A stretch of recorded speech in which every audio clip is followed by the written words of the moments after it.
Welcome back to Korean Grammar Made Easy. Today, we're learning two common adverbs that often confuse learners. 너무 and 아주.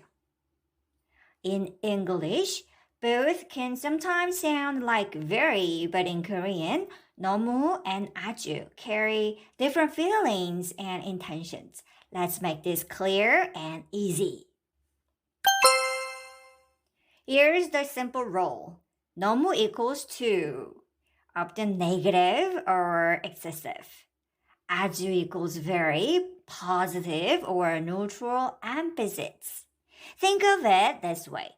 너무, more than you want or expect.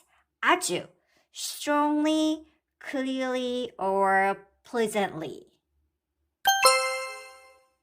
See some basic examples. 너무 비싸요. It's too expensive. 너무 피곤해요. I'm too tired.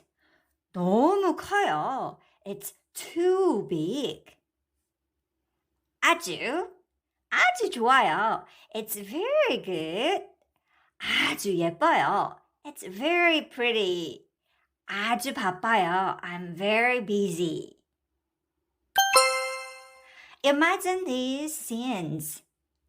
At a cafe, 커피가 너무 달아요. The coffee is too sweet. 커피가 아주 맛있어요. The coffee is very delicious. When talking about weather, 오늘 너무 더워요. It's too hot today. 오늘 날씨가 아주 좋아요. The weather is very nice today. Same adjective, different feeling.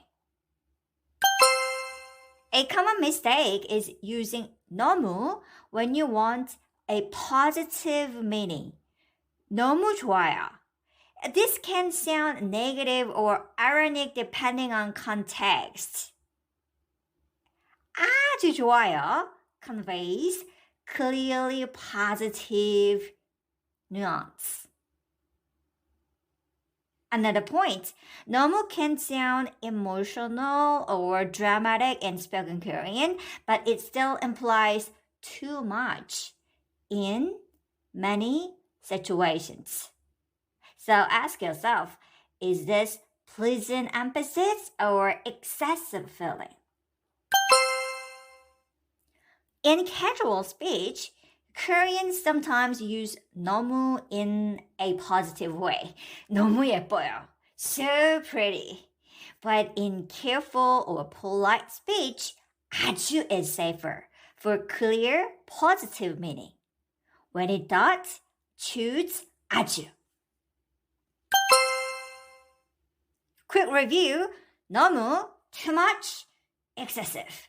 아주, very strong emphasis. Using these sentences, practice 너무 and 아주. 오늘 너무 바빠요. I'm too busy today. 오늘 아주 즐거워요. Today is very enjoyable.